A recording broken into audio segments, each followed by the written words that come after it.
ప్రజా ప్రతినిధి న్యూస్ కి స్వాగతం. మెదక్ జిల్లా వెల్దుర్తి మండల కేంద్రంలోని శ్రీ హనుమాన్ దేవాలయంలో వార్షికోత్సవ వేడుకలు ఘనంగా నిర్వహించారు. హనుమాన్ దేవాలయం 3వ వార్షికోత్సవం పురస్కరించుకుని మంగళవారం గణపతి పూజ, అఖండ దీపారాధన, పుణ్యాహవచనం, స్వామివారికి చెందిన అభిషేకం కార్యక్రమం నిర్వహించారు. రంగురంగుల పూలమాలలతో, పట్టు వస్త్రాలతో స్వామివారిని అందంగా అలంకరించి ధూప దీప నైవేద్యాలు సమర్పించి భక్తులకు దర్శనం కల్పిస్తున్నారు. మాజీ జెడ్పీసీ ఆముద ఆంజనేయులు ఆధ్వర్యంలో ఆలయ ప్రాంగణంలో అన్నదాన కార్యక్రమాన్ని ఏర్పాటు చేశారు. పెద్ద ఎత్తున భక్తులు పాల్గొన్నారు.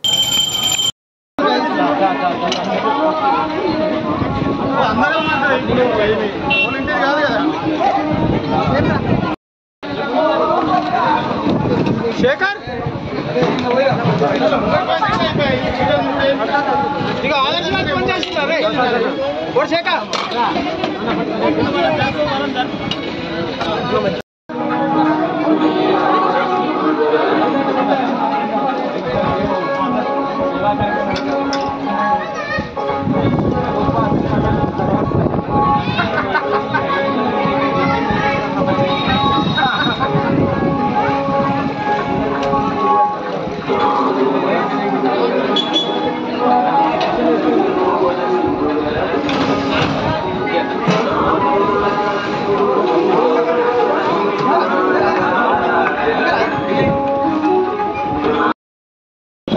హనుమాన్ టెంపుల్ వద్ద 3వ వార్షికోత్సవం పూజలు చేయడం.